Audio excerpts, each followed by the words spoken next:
ಎಲ್ಲರೂ ಒಂದೇ ಕಂಠದಿಂದ ಮಂತ್ರಗಳನ್ನು ಹೇಳಿ ಅದ್ಭುತವಾಗಿ ಯಜ್ಞವನ್ನು ಮಾಡಿದ್ದೀವಿ. ಎಲ್ಲರೂ ಸಂತೋಷ ಆಗಿದೆ ಅಲ್ವಾ? ಈ ಸಂತೋಷಕ್ಕೆ ಹೊರಗಡೆಯಿಂದ ನನಗೆ ಸಂತೋಷ ಆಗುವಂಥದ್ದು ಬೇರೆ ವಿಚಾರ. ಆದರೆ ಈ ಯಜ್ಞವನ್ನು ನಿಜವಾಗಿ ನಾವು ಯಾತಕ್ಕೆ ಮಾಡಿದೆವು? ವಿಶೇಷವಾಗಿ 3 ಮಂತ್ರಗಳನ್ನು ಇಲ್ಲಿ ಹೇಳಿದೆವು. ಒಂದು, ಅಯಂತ ಯುಧ್ಮ ಆತ್ಮಾಜಾತ ವೇದಸ್ತೇನೇಧ್ಯಸ್ವ ವರ್ಧಸ್ವ ಚೇದ್ಧವರ್ಧಯ ಚಾಸ್ಮಾನ್ ಪ್ರಜಯಾ ಪಶುಭಿರ್ಬ್ರಹ್ಮವರ್ಚಸೇನಾನ್ನಾದ್ಯೇನ ಸಮೇಧಯಸ್ವ. ಇದೊಂದು ಮಂತ್ರ. ಎಲ್ಲರೂ ಒಟ್ಟಾಗಿ ಹೇಳಿದಂತ ಇನ್ನೊಂದು ಮಂತ್ರ, ಓಂ ಭೂರ್ಭುವಸ್ವಃ ತತ್ಸವಿತುರ್ವರೆಣ್ಯಂ ಭರ್ಗೋ ದೇವಸ್ಯ ಧೀಮಹಿ ಧಿಯೋ ಯೋ ನ ಪ್ರಚೋದಯಾತ್ ಸ್ವಾಹ. ಮತ್ತಿನ್ನೊಂದು ಮಂತ್ರ ಹೇಳಿದ್ದು, ಓಂ ತ್ರ್ಯಂಬಕಂ ಯಜಾಮಹೇ ಸುಗಂಧಿಂ ಪುಷ್ಟಿವರ್ಧನಂ ಉರ್ವಾರುಕಮಿವ ಬಂಧನಾನ್ ಮೃತ್ಯೋರ್ಮುಕ್ಷೀಯಮಾಮೃತಾತ್ ಸ್ವಾಹ. ಇದಂ ಮೃತ್ಯುಂಜಯಾಯ ಇದನ್ನ ಮಮ. ಈ 3 ಮಂತ್ರಗಳನ್ನ ಅದರ ಅರ್ಥವನ್ನ ಅನುಸಂಧಾನ ಮಾಡಿದರೆ ಏನು ಸಿಗತ್ತೆ ನಮಗೆ? ಏನು ಭಗವಂತನನ್ನು ಕೇಳ್ತಾ ಇದ್ದೇವೆ ನಾವು ಅಂತ ಯೋಚನೆ ಮಾಡಿದ್ರೆ, ಭಗವಂತನನ್ನ ನೋಡು, ಭಗವಂತ ನನಗೆ ಒಂದನ್ನ ನೀ ಕೊಟ್ಟುಬಿಡು, ಅದೊಂದು ಸಿಕ್ಬಿಟ್ರೆ ನನಗೆ ಬೇರೆ ಏನೂ ಬೇಕಾಗಿಲ್ಲ, ಅಂಥ ಒಂದನ್ನು ಕೊಡು. ಈ ಮಟ್ಟಕ್ಕೆ ಈ 3 ಮಂತ್ರಗಳ ಅರ್ಥ ಇದೆ. ನಾವು ಸಾವಿರಾರು ರೂಪಾಯಿಗಳನ್ನು ಖರ್ಚು ಮಾಡಿಕೊಂಡು ಯಜ್ಞಯಾಗಾದಿಗಳನ್ನು ಮಾಡಿ ಪುಣ್ಯಕ್ಷೇತ್ರಗಳ ದರ್ಶನ ಮಾಡಿ ಭಗವತ್ ಕೃಪೆಗೆ ಪಾತ್ರರಾಗೋದ್ರಿಂದ ಎಷ್ಟು ಲಾಭ ಸಿಗುತ್ತೋ ಅದಕ್ಕೂ ಮಿಗಿಲಾಗಿ ಈ ಒಂದು ಯಜ್ಞವನ್ನು ಮಾಡೋದ್ರಿಂದ ಕೇವಲ ಒಂದು 20 ನಿಮಿಷದ ಮಂತ್ರ ಹೇಳಿ ನಾವು ಮಾಡೋದ್ರಿಂದ ಸಿಗತ್ತೆ. ಇಲ್ಲೇನು ಹೇಳ್ತಾ ಇದ್ದೀವಿ ನಾವು? ಭಗವಂತನಿಗೆ ಹೇಳ್ತಾ ಇದ್ದೇವೆ ನಾವು, ಭಗವಂತ ಅಯಂತ ಯುಧ್ಮ ಆತ್ಮಜಾತ ವೇದಸ್ತೇನೇಧ್ಯಸ್ವ ವರ್ಧಸ್ವ ಚೇದ್ಧವರ್ಧಯ. ಭಗವಂತ, ನನ್ನ ಆತ್ಮ ಇದೆಯಲ್ಲ ಅದೇ ನಿನಗೆ ಸಮಿತ್ತು. ನಾವಿಲ್ಲೆಲ್ಲ ಫಿಸಿಕಲ್ ಆಗಿ ಸಮಿತ್ತನ್ನು ಹಾಕ್ತೀವಿ, ಗೋಮಯ ಸಮಿಧ ಅಥವಾ ಅರಳಿಯ ಸಮಿತ್ತು ಮತ್ತೊಂದನ್ನು ಹಾಕಿ ಯಜ್ಞವನ್ನು ಮಾಡ್ತಾ ಇರ್ತೀವಿ. ಇದು ಸಂಕೇತ ಏನದು? ಅಲ್ಲಿ ನಾವು ಹೇಳೋ ಮಂತ್ರ ಏನು? ಅಯಂತ ಯುಧ್ಮ ಆತ್ಮಜಾತ ವೇದಸ್ತೇನೇಧ್ಯಸ್ವ ವರ್ಧಸ್ವ ಚೇದ್ಧವರ್ಧಯ. ಭಗವಂತ,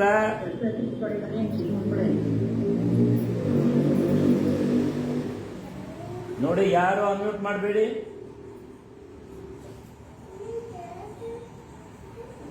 ನಾನು ನನ್ನ ಆತ್ಮವನ್ನೇ ನಿನಗೆ ಸಮಿತ್ತಾಗಿ ಇಲ್ಲಿ ನರ್ತನೆ ಮಾಡ್ತಾ ಇದ್ದೇನೆ. ಏನ್ ಮಾಡ್ಬೇಕು ನೀನು? ಏನು ಪ್ರಜ್ವಲಿಸೋದಕ್ಕೋಸ್ಕರ ಇಲ್ಲಿ ಭಗವಂತನಲ್ಲಿ ಕೇಳಿ ಜ್ಯೋತಿಯನ್ನ ಏನು ಪ್ರಕಾಶಮಾನವಾಗಿ ಉರಿಸ್ತೀವಿ, ಅದೇ ತರ ನನ್ನ ಒಳಗಿರುವಂತ ಅಂತರಾತ್ಮ ಪ್ರಜ್ವಲಿಸಲಿ. ನಾವೆಲ್ಲ ಹೇಳ್ತೀವಿ ಅಹಂ ಬ್ರಹ್ಮಾಸ್ಮಿ. ಭಗವಂತ ಎಲ್ಲಿದ್ದಾನೆ ಅಂದ್ರೆ ಎಲ್ಲ ಕಡೆಯಲ್ಲೂ ಇದ್ದಾನೆ. ನಿನಗೆ ಬಹಳ ಹತ್ತಿರದಲ್ಲಿ ಸಿಗೋದಲ್ಲಿ ಅಂತ ಹೇಳ್ತಾರೆ, ನಿನ್ನ ಒಳಗಡೆ ಇದ್ದಾನೆ.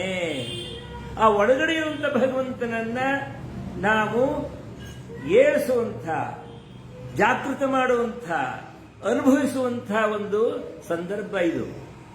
ನಾವು ಮಂತ್ರವನ್ನು ಹೇಳ್ತಾ ಇದ್ದಾಗ ಒಳಗಡೆ ಇರುವಂತಹ ಭಗವಂತನನ್ನು ನಾವು ಜಾಗೃತ ಮಾಡಬೇಕು.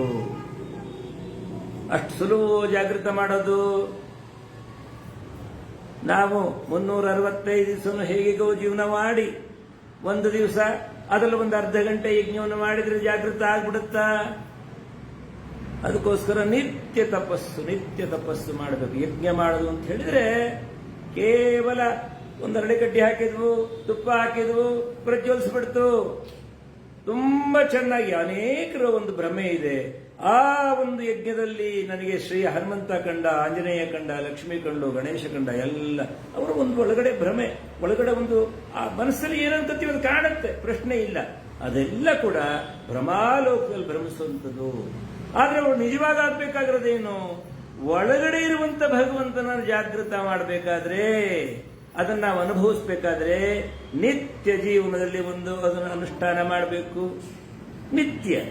ನಿತ್ಯವೂ ಕೂಡ ಭಗವಂತ ನನ್ನ ಒಳಗಡೆ ಇರುವಂತ ಎಲ್ಲ ಕಲ್ಮಶವನ್ನು ದೂರ ಮಾಡು.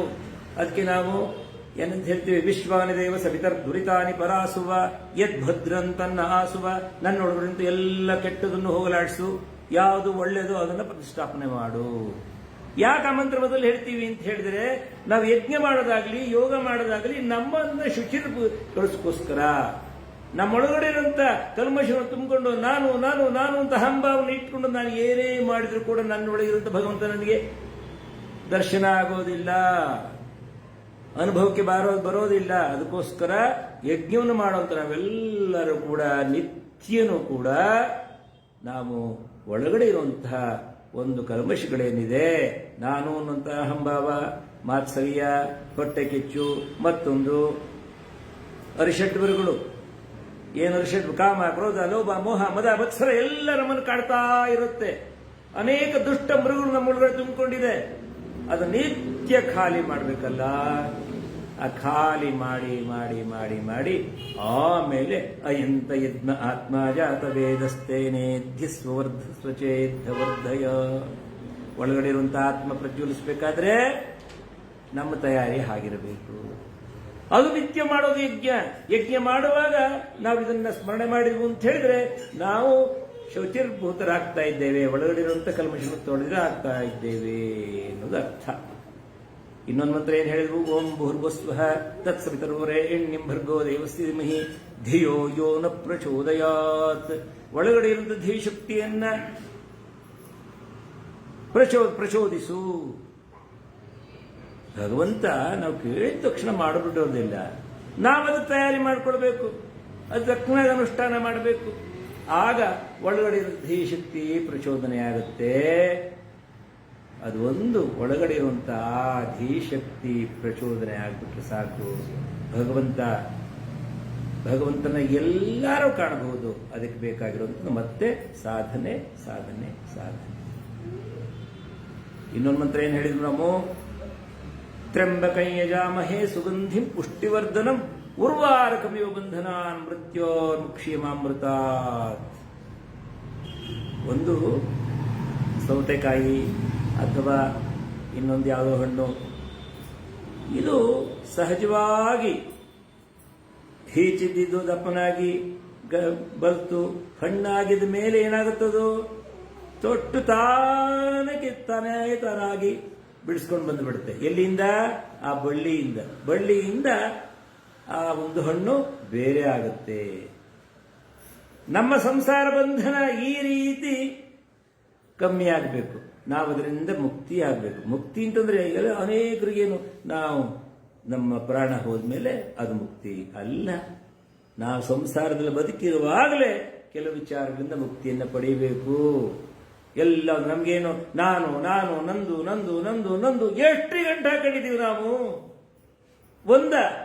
ಒಂದ್ ಮನೆ ಸಾಕಾಗೋದಿಲ್ಲ, ಅವ್ರ ಮನೆಗಿಂತ ನಮ್ಮ ಮನೆ ಇನ್ನೂ ದೊಡ್ಡದಾಗಿರ್ಬೇಕು. ಒಂದು ಕಾರ್ ಸಾಕಾಗೋದಿಲ್ಲ. ಕಾರ್ ಅದೇನೋ ಒಂದು 5 ಲಕ್ಷದ ಕಾರ್ ಏನೋ ಪ್ರಯೋಜನ ಇಲ್ಲ, 25 ಲಕ್ಷದ ಕಾರ್ ಬೇಕು ನಮಗೆ. 1 ಕೋಟಿ ಲಕ್ಷದ ಕಾರ್ ಬೇಕು, 1 ಕೋಟಿ ಕಾರ್ ಬೇಕು, ಅಥವಾ ಮತ್ತೊಂದು ಬೇಕು.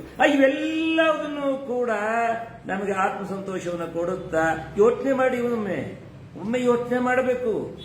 ಅಧ್ಯಾತ್ಮದಲ್ಲಿ ಸಿಗುವಂತ ಸುಖ ಯಾವುದರಲ್ಲೂ ಸಿಗೋದಿಲ್ಲ. ಈ ಒಂದು ಇಂಥ ಜಂಜಾಟಗಳಿಂದ, ಈ ಬಂಧನಗಳಿಂದ ನನ್ನನ್ನು ಮುಕ್ತಿ ಮಾಡು ತಕ್ಷಣ ಮುಕ್ತಿ ಮಾಡ್ತಾನ. ನಾವು ಮುಕ್ತರಾಗಬೇಕು, ನಾವು ಬಿಡಬೇಕು. ಯಾರೋ ಹೇಳ್ತಾ ಇದ್ದಂತೆ, ಒಂದು ಮರವನ್ನ ತಪ್ಪಿಕೊಂಡು ಬಿಟ್ಟು, ಮರ ನನ್ನ ತಪ್ಪಿಕೊಂಡು ಬಿಟ್ಟಿದೆ, ಏನ್ ಮಾಡ್ಲಿ ಅಯ್ಯೋ ಮುಕ್ತಾಳ, ನೀನು ಮರ ತಪ್ಕೊಂಡಿರೋದು, ಮರ ನೀನ್ ತಪ್ಕೊಂಡಿಲ್ಲ, ಬಿಡಪ್ಪ, ನೀನ್ ಬಿಡಬೇಕು. ಹೀಗೇನೆ ಬಂಧನನ ದೇವರೆಲ್ಲ ಬಿಡಿಸ್ಬೇಕಾಗಿರೋದು, ನಾವೇ ಬಿಡಬೇಕು.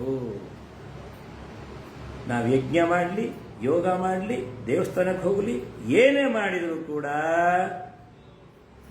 ಒಳಗಡೆ ಇರುವಂತಹ ಕಲ್ಮಶಗಳನ್ನ ತೊಳೆದಲೆ,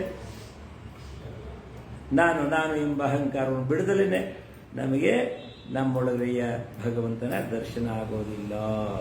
ಅದಕ್ಕೋಸ್ಕರ ನಾವೆಲ್ಲರೂ ಕೂಡ ನಿತ್ಯ ಯೋಗ ಮಾಡುವಾಗ, ನಿತ್ಯ ಯಜ್ಞ ಮಾಡುವಾಗ ನಾವು ಈ ಭಗವಂತನಲ್ಲಿ ಕೇಳೋದಲ್ಲ, ನಾವು ಸಂಕಲ್ಪ ಮಾಡಬೇಕು.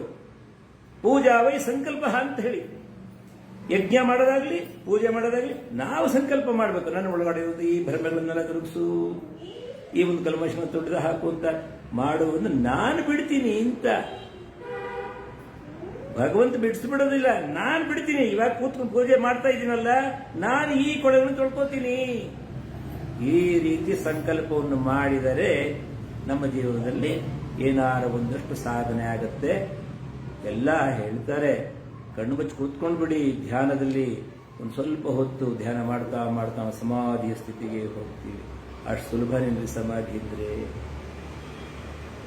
ಸಮಾಧಿಯ ಸ್ಥಿತಿಗೆ ಹೋಗಬೇಕಾದ್ರೂ ಕೂಡ ನಮ್ಮ ಒಬ್ಬರು ಸ್ವಾಮೀಜಿ ಹೇಳ್ತಾ ಇದ್ರು, ನೀವು 5 ನಿಮಿಷ ಧ್ಯಾನ ಮಾಡಬೇಕಾದ್ರೆ ಒಂದು ದಿವಸದಲ್ಲಿ 24 ಗಂಟೆ ಇರುತ್ತಲ್ಲ, ಇನ್ನು 23 ಗಂಟೆ ನಾನು ಒಂದು 55 ನಿಮಿಷ ಏನಿದೆ, 5 ನಿಮಿಷ ಕಳೆದು 5 ನಿಮಿಷ ಧ್ಯಾನ ಮಾಡಬೇಕಲ್ವಾ ನೀವು?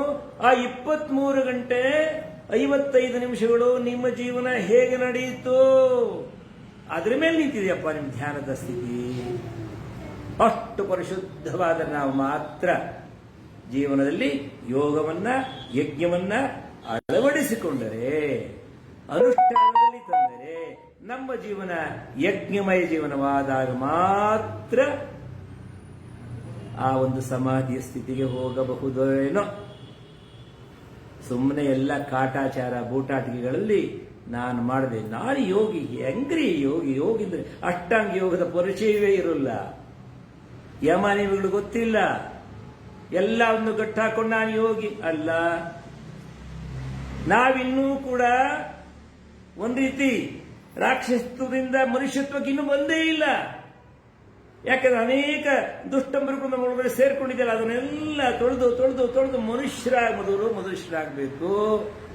ಮನುಷ್ಯನಿಂದ, ಮಾನವನಿಂದ ಏನಾಗಬೇಕು? ಮಾಧವನಾಗಬೇಕು, ನರ ನಾರಾಯಣ ಆಗಬೇಕು. ಅದಕ್ಕೆ ನಾವೆಲ್ಲರೂ ಕೂಡ ನಿತ್ಯ ಏನ್ ಮಾಡಬೇಕು? ಯಜ್ಞವನ್ನು ಮಾಡಬೇಕು, ಸತ್ಸಂಗ ಮಾಡಬೇಕು. ಜೀವನದಲ್ಲಿ ಸುಳ್ಳು ಹೇಳಬಾರದು. ಜೀವನಕ್ಕೆ ಯಮ ನಿಮ್ಗಳು ಬರೋದೇ ಅದು. ಸತ್ಯವನ್ನೇ ಪರಿಪಾಲಿಸಬೇಕು, ಇಲ್ಲದವರು ಏನೂ ನಡೆಯೋದಿಲ್ಲ. ನಾನು ಎಲ್ಲೋ ಸುಳ್ಳು ಹೇಳ್ಕೊಂಡು ಏನೋ ಮಾಡಿಕೊಂಡು ನಾನಿಲ್ಲಿ ಭಗವಂತನಿಗೆ ನಾನು ಮಾಡಿಬಿಟ್ಟೆ, ಮುಚ್ಚಿಲ್ಲ ರೀ ಭಗವಂತ. ಅದಕ್ಕೋಸ್ಕರ ನಮ್ಮ ಜೀವನ ಓಪನ್ ಬುಕ್ ಆಗಿರಬೇಕು, ತೆರೆದ ಪುಸ್ತಕದಂತೆ ನಮ್ಮ ಜೀವನ ಇರಬೇಕು. ಆಗ ಮಾತ್ರ ನಾವು ಸಾಮಾನ್ಯ ಮನುಷ್ಯರಿಗೆ ನಾನು ಒಳ್ಳೆಯವನು ಅಂತಂದು ಗೊತ್ತಾದ್ರೆ ಭಗವಂತನಿಗೆ ಗೊತ್ತಾಗುತ್ತೆ. ಯಾರನ್ನು ಮೆಚ್ಚಿಸುವಂತದಲ್ಲ, ನಮ್ಮ ಆತ್ಮಕ್ಕೆ ನಾವು ಹೆದರಿ ಜೀವನವನ್ನು ಮಾಡೋಣ. ಎಲ್ಲರಿಗೂ ಒಳ್ಳೇದಾಗ್ಲಿ. ಕೊನೆಗೊಂದು ಶಾಂತಿ ಮಂತ್ರ ಹೇಳಿ ಮುಗಿಸೋಣ. ದೇವು ಶಾಂತಿ ಹೇಳಿ ಸರ್ವೇ ಭವಂತ ಹೇಳೋಣ, ಎಲ್ಲ ಒಟ್ಟಿಗೆ ಹೇಳ್ತೀವಿ. ಓಂ ಸರ್ವೇ ಭವಂತು ಸುಖಿನಃ, ಸರ್ವೇ ಸಂತು ನಿರಾಮಯಾಃ, ಸರ್ವೇ ಭದ್ರಾಣಿ ಪಶ್ಯಂತು, ಮಾ ಕಶ್ಚಿತ್ ದುಃಖ ಭಾಗ್ ಭವೇತ್. ಓಂ ಶಾಂತಿ ಶಾಂತಿ ಶಾಂತಿ. ಹರಿ ಓಂ ಶ್ರೀ ಗುರುಭ್ಯೋ ನಮಃ. ಹರಿ ಓಂ. ಎಲ್ಲರಿಗೂ ಒಳ್ಳೆಯದಾಗಲಿ. ಇವತ್ತಿನ ಈ ಒಂದು ಯಜ್ಞವನ್ನ, ಅಮಾವಾಸ್ಯ ಯಜ್ಞವನ್ನ